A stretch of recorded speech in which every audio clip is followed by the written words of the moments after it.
really do think that for whatever reason, as unorthodox as we are in a lot of ways, compared to Christianity at large, you know, and Orthodox groups of Christians like the Greek Orthodox or the whatever Eastern Orthodox and the Catholics, we are still extremely Orthodox in our own way. Right.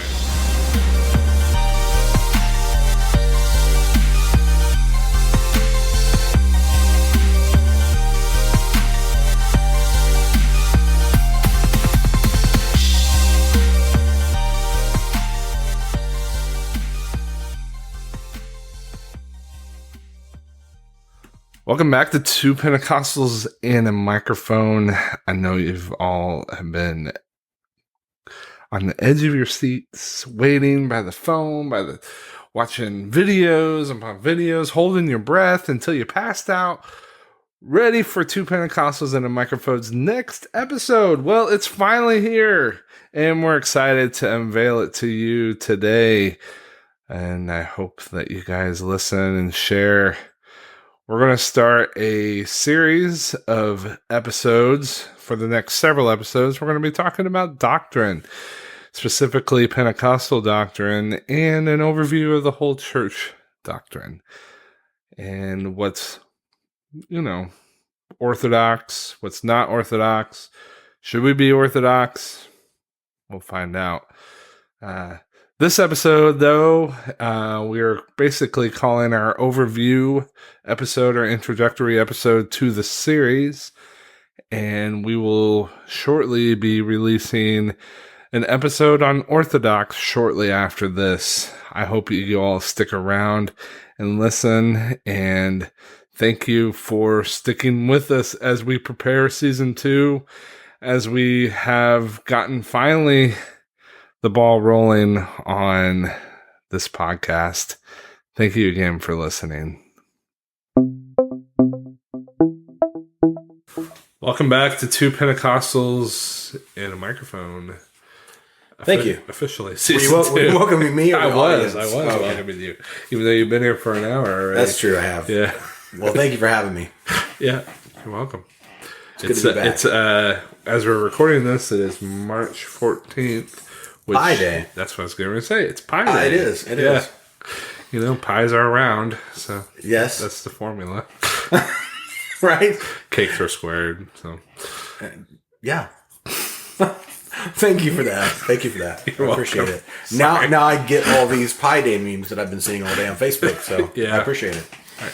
We actually had pie at work today for it. Oh, of course you did. Yeah, it was engineers. Yeah. I didn't have any pie today. I'm sorry. That's okay. Yeah. I had coffee. I'm good. As long as I have coffee, everything else is irrelevant, basically. Right. Yeah, coffee's good. All right, so we've been promising all of you listeners that we were going to start season 2. Well, we did start season 2. We did start with an older interview we had backlog. Yeah. I think I thought it was great. I just enjoyed talking to Brother Kuhn. Yeah. I thought he had some great insights. He had a few little audio issues, but I think it was great overall. Not necessarily my part of it, but but we appreciate Brother Carlton Kuhn. Absolutely, yeah, it was a wonderful conversation, and absolutely, I felt like I learned a lot, and I came out of that, encouraged, and absolutely, made me excited for our movement, because there's some people that think like me. Right, exactly. I feel like we might get into this a little later in the maybe the next episode when we talk about orthodoxy, but it does feel good. And we were just talking about this off air a minute ago. Right. It feels good to know that somebody with more clout than you thinks kind of the same way you do, and you're not really crazy. Right. So, thank you for that, Brother Kuhn. Yeah, definitely. And also Brother Bernard's Twitter feed. Thank you, Brother Bernard. So, same story, right? Yes. If he listens, that would be awesome. But I really doubt it, but I'm just throwing it out there just in case. Right. As well as an open invitation if he ever wants to come on the podcast. Yeah, absolutely. So we are kind of beginning a series.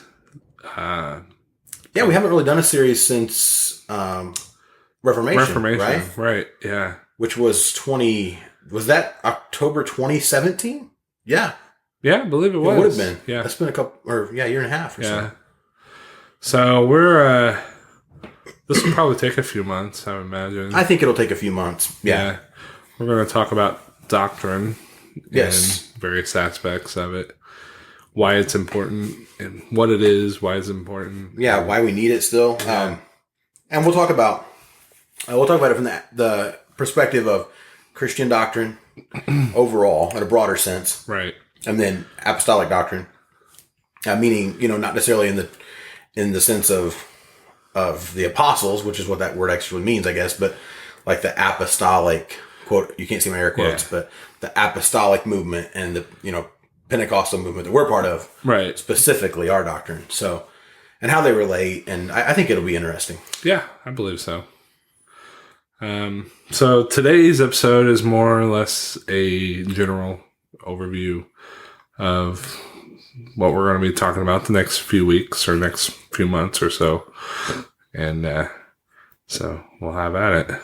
Exciting stuff. Doctrine. Very exciting. So, can I just ask you a few questions and you can answer, and then I'll do the best I can. Okay. But yeah. And this is off the cuff. So. This one is off the cuff. We're kind of follow up episodes, or the next few episodes will be a little more scripted probably, but right. This is like you said, just an overview. So Bryce, what is doctrine? That's a real big open question, but like it is. It's how would you? We can get a dictionary and look it up, but how would you describe it? I hate to use the word because I think it brings kind of a legalistic point to it a little bit, but doctrine, it's rules, right? And it's kind of our what is set up in the Bible so that we can understand who God is and why we believe. And so, like I said, I don't like to use the word rules per se because it almost has a negative connotation, right? For some people, to me, it borders on legalism. Oh, some people love that though. Yeah, so you'll make some listeners happy, but right. Because there's a fine line between dogma and doctrine, but right. Well, and maybe maybe I'm not using the correct definition here, but I feel like that really the doctrine of there's doctrine of the Bible, so the teachings of the Bible, right? And it gets a little fuzzy when churches start applying those doctrines, and then they almost do become like dogma, which is basically doctrines of the church, right? Right. Yeah. So when you apply something, because it's hard to pull something from the Bible without kind of reading your own, conceptions into it and your predispositions and your ideas and whatever your experiences, your worldview. Right. So when it gets applied, when teachings of the Bible get applied by different people, that doctrine of the Bible becomes the doctrine of the person teaching it or of the church or whatever. Yeah, absolutely. I think it's very important to understand doctrine, not as like I said, try not to understand it as dogma, as your church believing a certain set of beliefs, right? But more or less, what does the Bible teach on it? And but at the same time, we gotta somehow interpret that, right? And there is going to be variation. Obviously, that's why there's so many different denominations. Yeah, and perhaps we'll discuss that, but I'm sure we'll have to get into that a little bit, at some point. But I'm trying to come up with my more general answer. I think I'm just saying basic rules. And definitely, I think it teaches us how to live, right? How to do things properly, how to do Christianity properly, right? Well, I would say it's like a framework, kind of. It's like a framework for it's our standard practice of the faith. Yeah. And, it's our industry standard, basically. Right, yeah, coming from an engineering perspective. That's it's like, what do you... This is how this works. It's been proven that it works, and this is what we do. But I also think at the same time it does that, I think it really shows us who God really is. Right. And because I think that's really important, and about having that relationship with him. Mm-hmm. And I think, we can talk all day about rules and regulations and stuff, but the bottom line is those rules and regulations are put in place so that we could have a relationship with him. Right. And I think that's one of them, if not the most important thing about it. That's why it exists, I think. Right. I feel like. Yeah. And, I'm thinking about the ways that the Bible, for example, the ways the Bible describes God. A lot of things, a lot of teachings of the Bible, doctrines of the Bible are more like hard and fast rules. And then some are frameworks, so we can understand something. Like, for example, the ways the Bible describes God. Mm-hmm. A million different ways. There's all these different things. There's a few main ways that we think about God. Right. But then there's also like, the father hen. What does that mean? Or, like it's I can't remember exactly how the Bible puts it, but I think I stole that from a Johnny Cash song or something. But, the father hen draws his chickens home or something. I think that's Johnny Cash. Right. But it is taken from a biblical, passage where it refers to God as being like this hen that, is drawing her chicks in.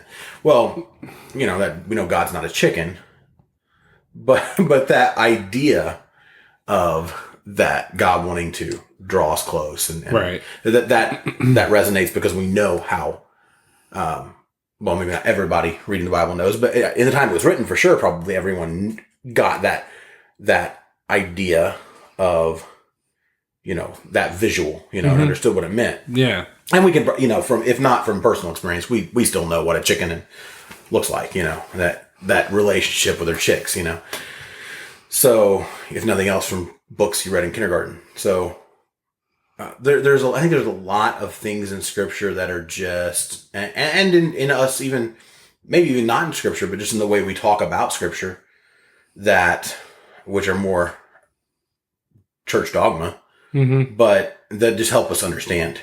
God.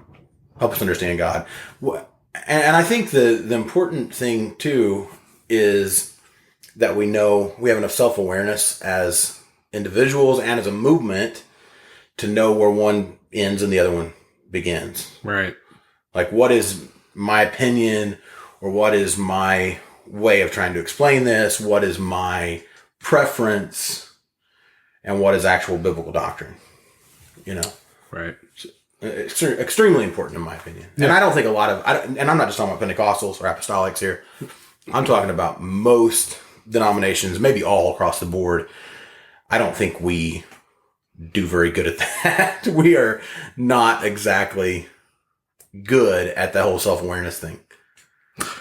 Yeah, that's very true. There are most definitely a lot of crazy theologies out there. Oh, yeah. And you can certainly get caught up in it. And before you know it, you're, all the way in and no way out. Right.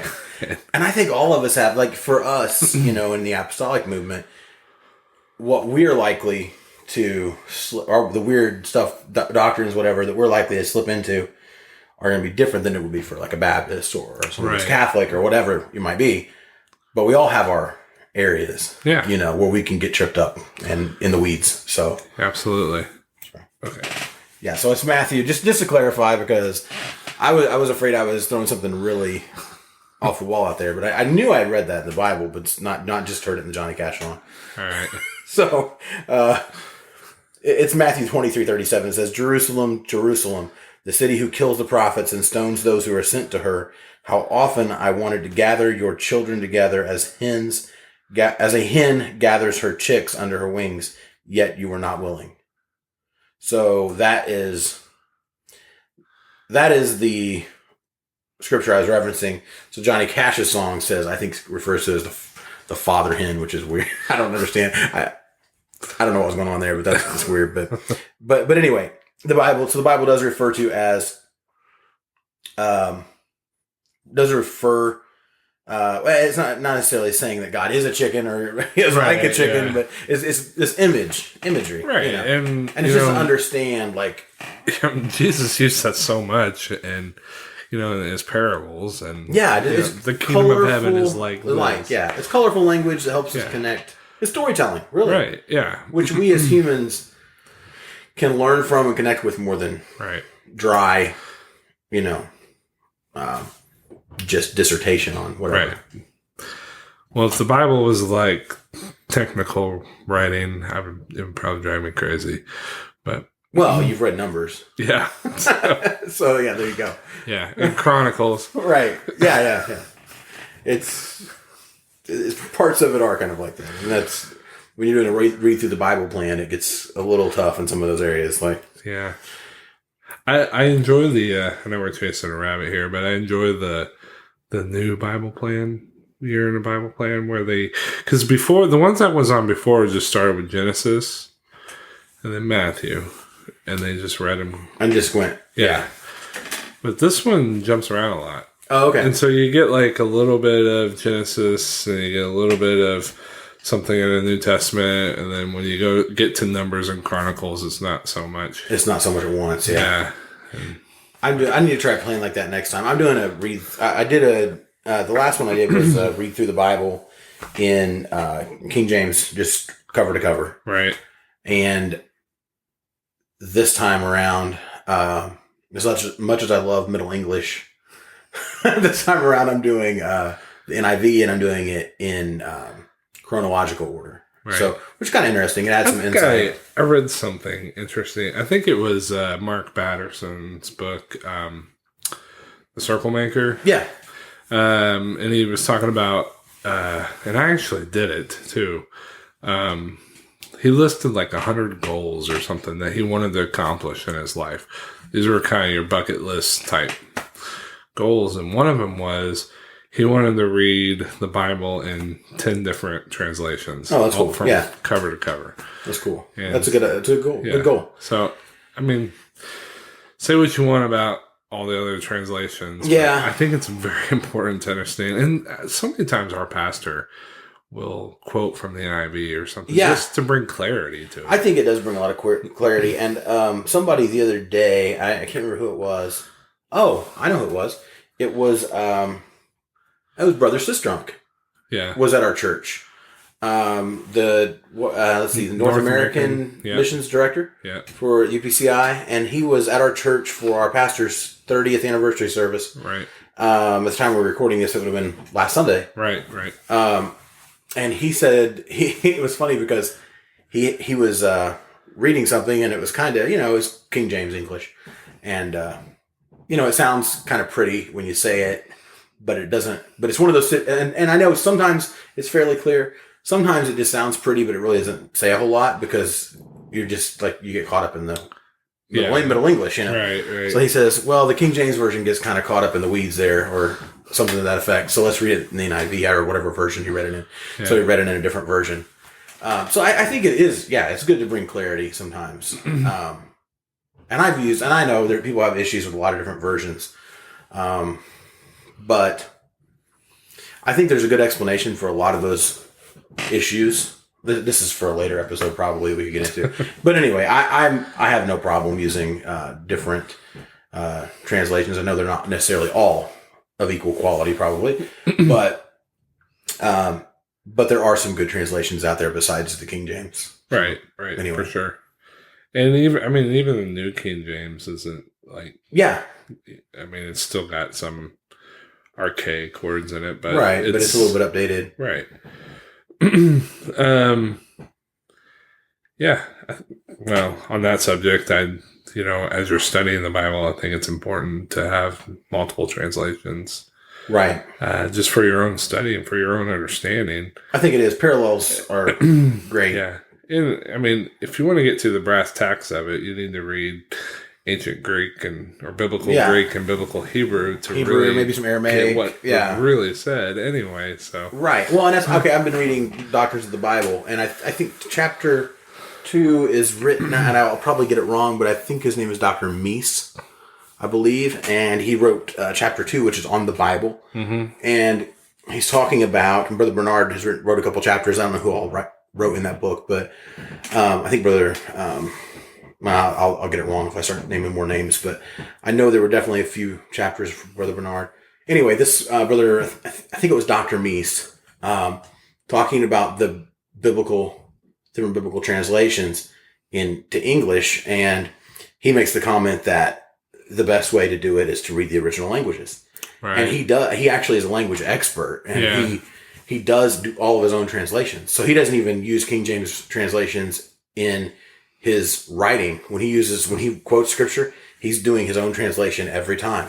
Wow. And it's very similar to, the King James or the NIV, really. I mean, it typically is going to basically say the same thing. They're going back to the, what was it? The original codexes. Right. Yeah. There's a name for it. I can't remember. Yeah, there's the source material. Right. Yeah. And there's a few different codexes, I guess, they use from different places and different eras. And I think the translations that go back to those are basically going to come out with the same. The results are not going to be word for word. Right.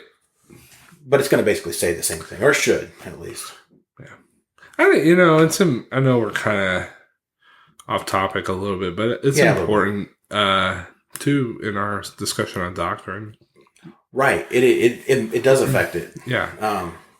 For sure. Right. And I think there are some versions, obviously there's some issues with things like the Vulgate, the Latin Vulgate, or is that how you pronounce that? Yeah, the Latin Vulgate. And the, maybe the Dewey Rheims version, and the, which I think came from that, the Latin Vulgate,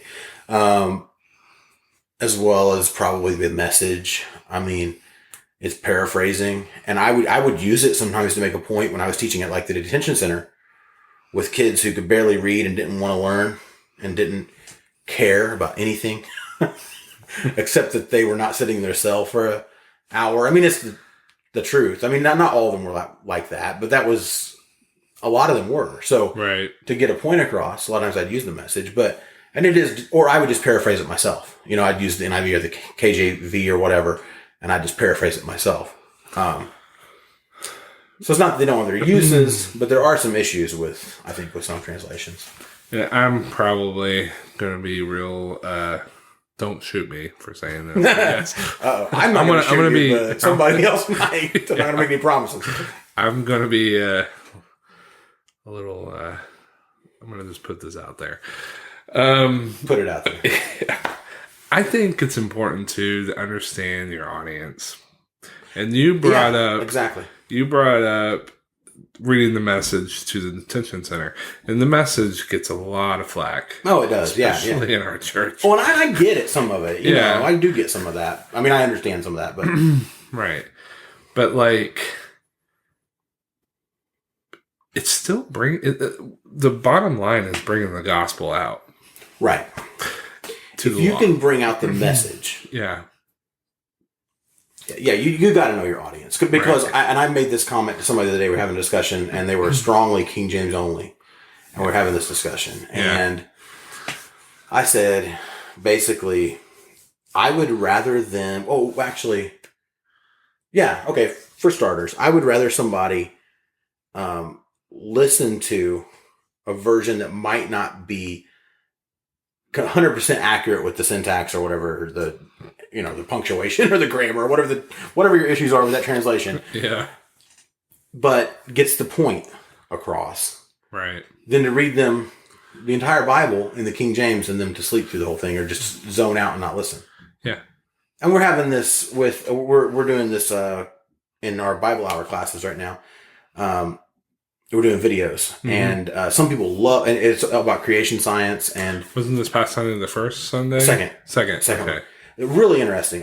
There's some people who are really into it. Yeah. And some people look like they're like their eyes are glazed over. They're not coming to church learn science. Right, exactly. That's how they feel about it. Yeah. And they feel like they're in school, in science class, and they were intimidated by science class in school. Right. And they still don't like it.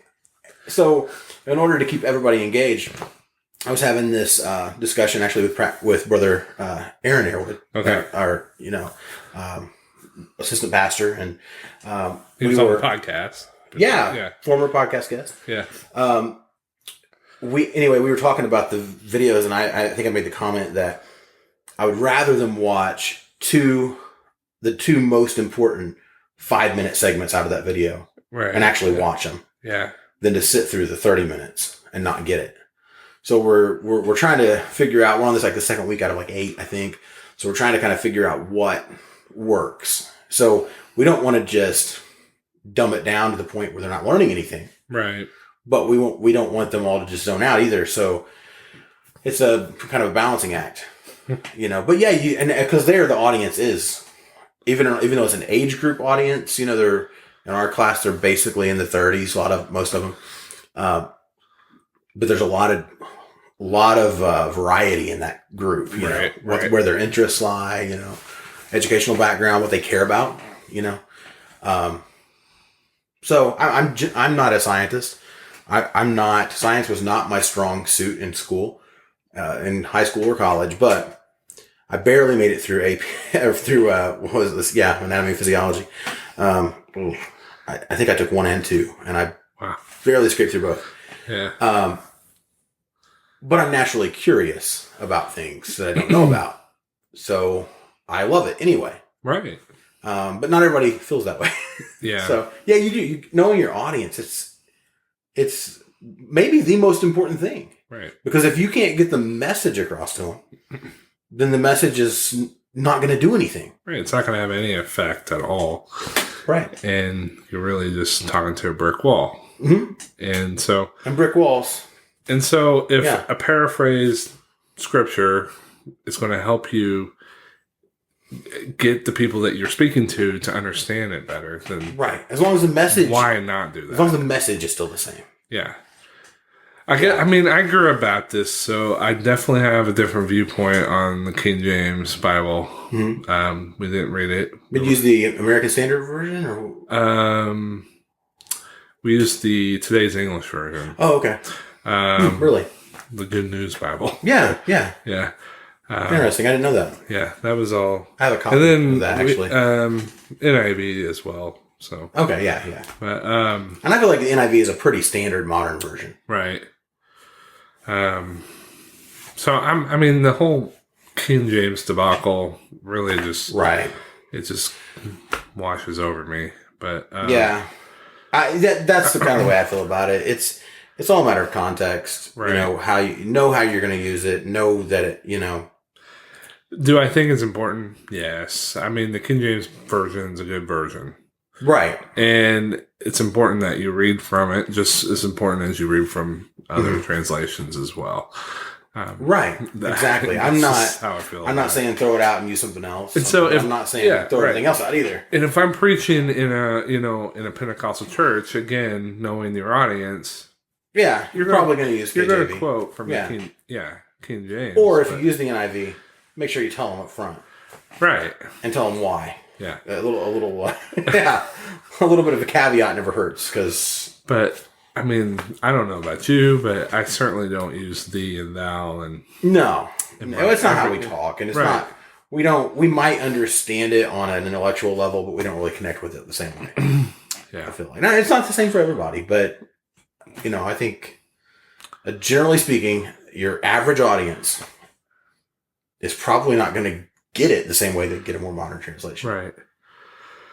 Okay. So anyway, why don't we circle back? Yeah, I think Doctrine. We ran the gamut on translation, but which doctrines, should come from the Bible. So that's important. I feel like it's a little off topic, I guess, but what we're going to talk about. But anyway, doctrine it's essential. If you don't have doctrine, then you really don't have anything.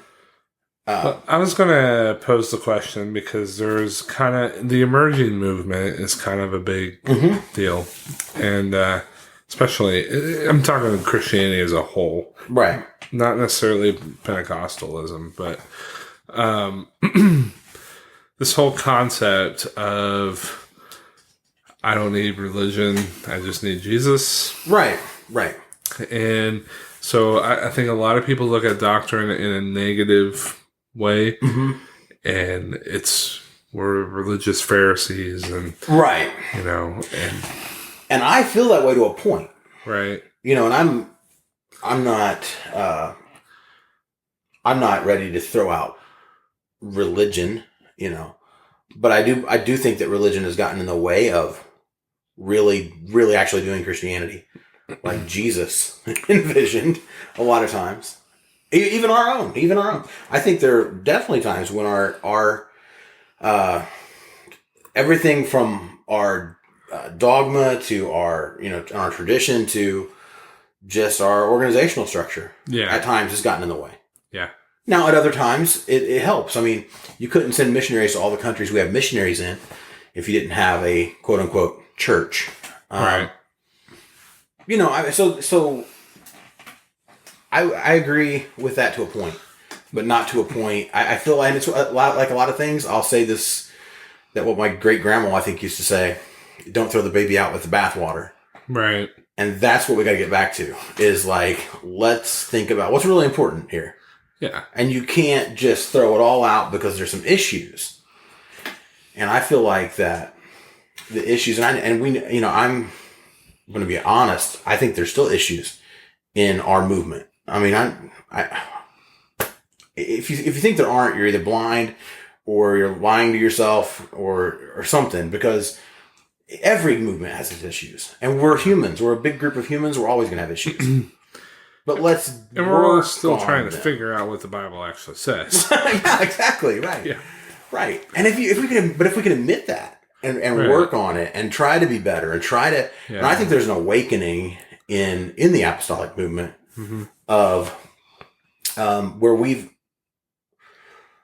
and maybe we get into this more later, but I feel like for a long time we made fun. I know you grew up Baptist, but I know that for a long time by we I mean a lot of apostolics made fun of Baptists and Christian churches and all these different denominations, especially community churches and stuff like that, because of their focus on love. And having read through the Bible a few times and having studied and really beginning to take it seriously, it's the whole point. Yeah. So for a long time, at least in the churches I was involved in, we were missing it. We were missing the entire point. We couldn't see the forest for the trees. Right. And we thought, well, that's just hippie Christianity, whatever, But now that we realize maybe it's not, that it's kind of the point, we don't have to throw everything else out with it.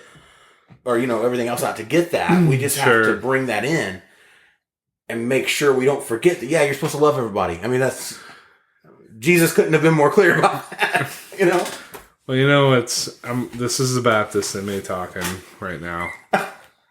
But we'll let him talk once per episode or so. Yeah, he comes out every once in a while. He rears his ugly head every now and then. But how it's that statement is really funny to me. Well, maybe I shouldn't want the Baptists in there, because Baptists are pretty orthodox in a lot of ways, right? Yeah, Baptists are pretty, but we are lovey-dovey too. Okay. I mean, it's not like. Well, see, we felt like we were like the Christian soldiers holding the line, and everybody else was just like right. Well, a bunch of hippies. I'm just going to say this once. Go for it. But. The Pentecostal movement has been a movement for just a little over 100 years. Right. Baptists have been around for a long time. Yeah, right. Yeah, exactly, yeah. And it's just funny to me. It's like... Right. Well, okay, and we're going to get into this in the next episode for sure. Right. When we talk about orthodoxy. But for such a new movement... Yeah. And that will probably generate some controversy, just calling it that. But for all practical purposes, compared to the mainline denominations, it certainly is a new movement. Right. Yeah. For practical purposes. Yeah. Exactly. Anyway, we'll get into that in the next episode, because I really do think that for whatever reason, as unorthodox as we are in a lot of ways, compared to Christianity at large, and Orthodox groups of Christians like the Greek Orthodox or the whatever Eastern Orthodox and the Catholics, we are still extremely orthodox in our own way. Right. Well, this concludes today's episode of Two Pentecostals and a Microphone. I hope that you've enjoyed listening, and I'm glad you're back. I'm glad we're back. And we're, like I said earlier, we're very excited for more episodes. And we got some cool things in store. Just a couple things before I sign off. As always, we would love to hear your feedback. Just log in to iTunes, like it, share it, spread the word around about Two Pentecostals and a Microphone. It's pretty simple. Just click and you're done. Nothing to it. If you're so bold, leave a comment. We would love to hear from you. We are on pretty much anything, anywhere that you can get a podcast.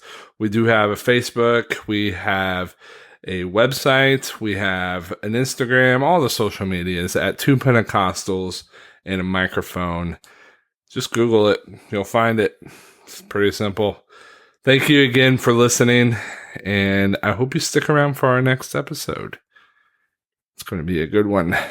Orthodox. Yes.